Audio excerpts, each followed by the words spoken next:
One question I get asked a lot is, should I license my music for free? And it's a big question, and it's something that will come up definitely if it hasn't come up yet in your licensing career, whether you should give away your music for free or what's called gratis. In the sync world, in the licensing world, it's called gratis. We give it away gratis. And it's a good question, and we're going to talk about it. We're going to talk about copyright valuation and all sorts of things related to instances where that may make sense, but more often than not, the answer is no, and we'll talk about why. Let's dive in.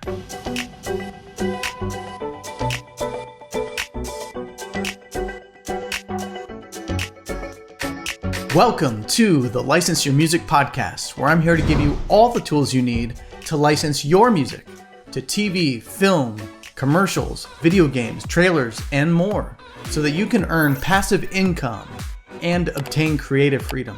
I'm your host, Jody Friedman. Thanks so much for tuning in today, whether you're joining me here on YouTube or listening on Spotify or Apple Podcasts. Thank you so much. I really do appreciate you being here and taking some time out. If you're looking to get your music heard by music supervisors and start licensing your music, come by my website at licenseyourmusic.com. We've got a free guide, how to get your music heard by music supervisors. Come download, get that. It's my free gift to you, just to teach you and give you the 5 steps that'll help you break through to be in the top 1% that actually get heard by music supervisors. There is a huge question we're going to talk about today, and that is a question that comes up time and time again, and if you haven't encountered this, you most certainly will. And that is, should you give away your music for free? In general, the answer is no. Okay, thanks so much for joining us today. No, I'm just kidding. That's not the end of the show. But the answer is no. You shouldn't give away your music for free. That is your intellectual property. That is your copyright. But there are instances where it might come up where you have to weigh the option against, I'm getting back-end royalties.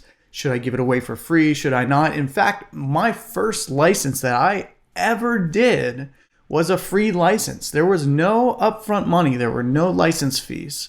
The only monies that I made were on the back end, and that was because I had back-end public performance income. And if you don't know what that is, then please come by our YouTube channel. There are videos about it. Follow us on Facebook at License Your Music, or check out some of our other podcast episodes where we talk about public performance societies and public performance royalties. It's a big part of licensing where you earn back-end money every time your song airs on TV, on film, on in a trailer, in a commercial. You get back-end public performance income every time it airs around the world. That's why it's such a big business, and why a lot of people are turning towards it. If they haven't before, they are now, and it's a great business to be in, and a great way that you can create passive income so that you can have that creative freedom to do what you want. That's what I'm able to do, and I'm very lucky that I can do that, and I'm lucky to be in a place where I can share that with you and teach you how to do the same. So should you give your music away for free? Let's go back to that example I was giving you of the first license I did, which, if you know my story, you know that that's from when I worked at CNN, and they needed a theme song for a show, so I threw some loops together, and this is years ago. This was back in 2005, and I gave them a song, and it took a while, but it ended up getting pushed through, and it became one of the theme songs in All Points Bulletin theme for a show called Nancy Grace. There was no upfront money, which is pretty standard if you work for a company like Viacom or Time Warner, and you happen to write a song for them. They're not going to pay you up front. You get paid a salary to work there, and it's a little bit of a conflict. So that's an instance where there were no upfront fees. So in that case, I gave it to them for free. And I was lucky that I was able to get that back-end royalty income because I lucked out. It was a sample survey with ASCAP, and I lucked out on that. And if you don't know what that is, I'm not going to dive too much into it in this episode, but basically what it means is ASCAP surveyed a certain date in a certain year and a certain time period, and my song happened to be picked up during that time. So they went back retroactively for 2 years and paid me out royalties for that theme song, and it was a healthy payment. $15,000 on the publishing side and $15,000 on the writer side. So it was a big payment, but that was a result of me doing a license for free. I'm not trying to tell you that to encourage you to do free licenses, because that's a very, very unusual circumstance. It's very uncommon for something like that to happen. But there are instances where you're being offered a chance to, let's say, compose a theme song for a show, or I'm going to try to think of some others along the way here, but there could be some instances where you have to weigh that what that's worth for you to have that spot versus, if you're going to get the back end royalties, if it's guaranteed, what are those royalties going to look like? How heavily weighted are they? All that needs to weigh into your decision. But usually you should get paid something for doing a license, and there should be some sort of transaction for licensing your music. Now, what do you charge when licensing your music? Well, that depends on if the piece that you're licensing has any copyright history. Have you licensed it before? Is it just sitting on your hard drive? Have you never done anything with it before?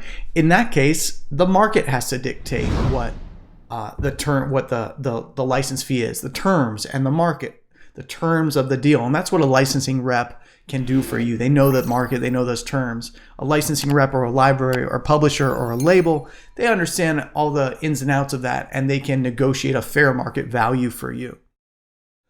That said, you should not give it away for free. And when you're starting out, most likely you're going to have some friends doing indie films and short films, usually going to film festivals or creating something for their YouTube channel. And you've got to ask yourself this question. If they're coming to you and saying, man, I created this video and I really want to use your music, but I got no budget, you have to really ask the right questions. And some of those questions are, oh, okay, you have no budget, so you didn't hire a camera guy, you didn't hire an editor, you didn't hire a director, you didn't pay for your social media marketing, you didn't pay for this and that. You have to really dig in there, because the reality is if that person, that producer who created this product, if they spent money on things to create this film or create this show or this YouTube production, which is really producing a piece of content, a TV show for YouTube, because that's what YouTube is. It's a network, and we're all independent producers producing videos for YouTube. If someone wants to license your music for it and they don't want to pay you anything, if they haven't paid anyone else anything, maybe you can justify it. And if they're a friend, yeah, you could do them a favor. Is it going to help you in any way? Not really. No, you're not. It's not going to bring you one step closer towards getting that big HBO spot or that big trailer spot. Music supervisors don't care to hear, oh, I did a free license for this. I was in this short film here and this short film there. And, I was in this YouTube video. That doesn't matter. What matters really is the quality of the music, but having credits that are real credits, that's where you start to carry some weight with your credits. When you're putting them out there to people, you want to say, I had a placement on Shameless on Showtime, or, I landed the trailer for Mad Max, or whatever it might be. Those are real credits and real placements. Giving away your music for free usually is for something that's not really a heavily weighted credit, that's not going to further your career. So I highly advise against doing that, even when you're starting out. Why do it? Why would you want to give away your music for free? And really ask yourself, well, I just want a credit. Okay, well, what does that credit do for you? How does it further your career? How does that credit further your career? Experience is one thing. If you're doing an internship for somebody, if you're learning from them, that's different. You're doing a free internship. If it's an unpaid internship, you're learning from that person. You're gaining something, and you can use that experience to further your career.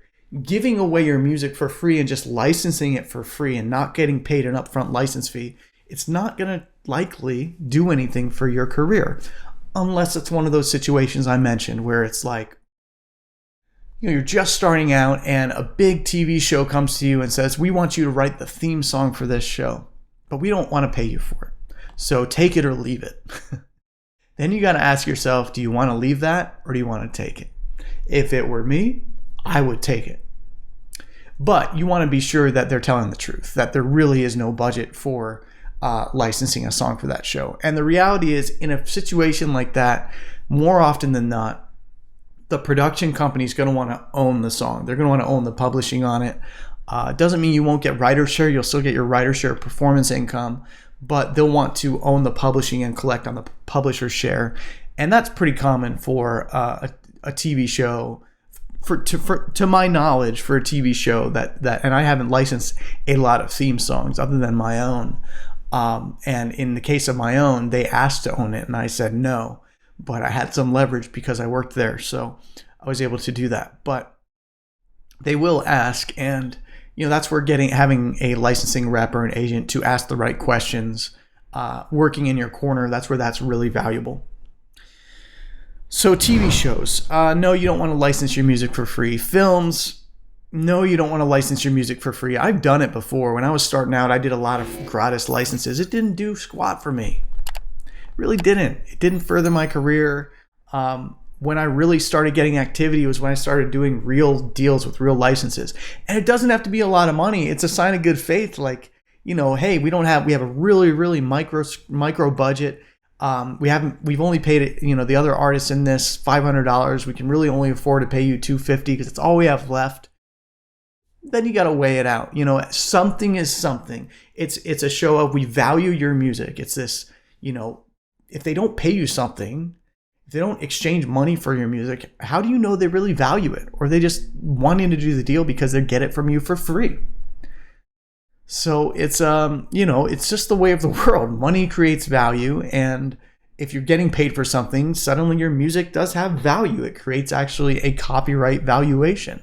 And based on that deal, you can build other deals. So if you license to a project and you do $1,000 license, let's say I'm going to use TV as an example. If you do $1,000 license for a TV show, and then 2 months later you get another request for the same song and a similar TV show, similar kind of network, and they say, we only want to pay you $500. Well, now you can use that previous license as a negotiation. Oh, thank you for your offer. I really appreciate it. A couple months back, we did a license for a similar show and they paid us $1,000. So I'm really going to have a hard time letting it go for $500. That's really not what it's worth. And the person you're explaining that to will understand your justification because you have a copyright value at that point. There is a valuation created by past licensing history for what you've done, not to mention those back-end royalties that are going to come in tied to that copyright. There's a valuation based on that. And I think your royalty valuation, I don't know where it's at today, but it used to be like a 6 time or 10 times multiple. So if your performance royalties are coming in at $100, if you have $100 in performance royalties a year, then your valuation is, $600 to $1,000 of your total value. So I would come to you and say, I'm going to pay you $600 to $1,000 based on your current valuation of your royalties, and I'll give that to you as a buyout for your royalties. And that's what people do when they're going to sell their catalogs. They get a proper valuation on how much their catalog's worth and valued. And doing free licenses usually doesn't help your valuation. It doesn't. So should you do a free license? No. Trailers, there's no reason to do a free license to a trailer. I don't see the point in doing that. Trailers, the royalties in trailers aren't going to be as much as TV because they don't re-air as much. There's not reruns or syndications of trailers. And same for ads. There's not reruns of ads. They run for, a certain time period. They run for 6 weeks or 8 weeks or 3 months, and then they're usually done. With TV shows, they're revitalized and they're repurposed and sold to different networks and redistributed, and they're syndicated and they air around the world multiple times throughout the course of, decades. So with TV, there's a lot more performance income to be made, a lot more back-end royalties. So in TV, there's a little more leeway with license fees. For that reason, the license fees tend to be lower because the back-end royalties are better. Video games. Video games, there's really not royalties for, other than the per sale, but there's per sale royalties if it's a distributed disc that includes your song on it.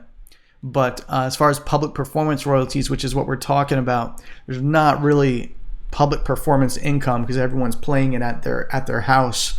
It's not really a publicly performed thing. So with video games, that's more of a reason to not give away your music for free for video games. Trying to think of other instances where you would give it away for free, and I can't because it's really not something I'd advise to do. And those are my reasons why. So That's really it. I don't have anything else I can think of to talk about related to giving away your music for free. Again, you can do it for a nominal amount. If someone has a low budget, you just ask them, well, what's your budget? What can you afford? And if they say we can only afford this, say, all right, well, is that what you paid other artists similar to me in the project? And if they say you're the only artist in the project, then it's, oh, okay, well, then I appreciate you coughing up some money for me. I appreciate that. That shows me that you value what I'm offering to your project. And the idea there isn't that you're just doing one sale and it's done. It's that you're giving them a song to support their project, let's say a film. And as that film does well, if that film does well, usually they'll go to film festivals and distribute it in front of producers and distributors and people looking for films to purchase or to acquire for distribution. And if that film does well and gets a distribution deal, well, it may be a minuscule part, but part of it is because of that scene that used your song. And your song created value to that film. It added the mood. It touched on the right emotional chords in the individual that was watching it, that resulted in them wanting to make an offer on the film. It could have been your scene that did that. It could have been the end title use that really just connected with them and reeled them into the film. Music, as you know, is a very powerful thing. So that's why you wouldn't give it away for free if someone's trying to sell a film and your song's included. Your song helped do that. It may not have been the main thing, but it did serve a purpose to help get it there, even if in a tiny way. And you should be compensated for that, for your intellectual property. So, and the same with TV shows and YouTube videos who are looking for likes, and they're monetizing their YouTube videos with YouTube and getting paid ad dollars for those videos. And if they're using your song, why should you not get paid for that? If they're going to do a license with you that they're then going to go make money off of that video, why should you not get paid for that? Something to think about. Thanks so much for listening. Please come over to our website, download our free guide on how to get your music heard by music supervisors. It's completely free. It's on our website. It's my gift to you. The website's licenseyourmusic.com. Follow us on Instagram at licenseyourmusic. Twitter at licenseyourmusic.yr, license YR music, and Facebook at License Your Music. And we have a YouTube channel, of course. If you're watching with us here on YouTube, thank you so much. Leave a comment below. Let me know what you thought of this episode. And if you're listening on Spotify or Apple Podcasts, please leave us a review. That helps us out a ton with rankings, and tell your friends about us. And, I'm here to serve you and try to help you learn how to do what I've done, which is create a space where I can create freely what I want to create, and I earn passive income from all the years and years of licensing that I've done, licenses for a whole variety of genres of music in a variety of media. Thank you so much for watching. Stay cool. Peace.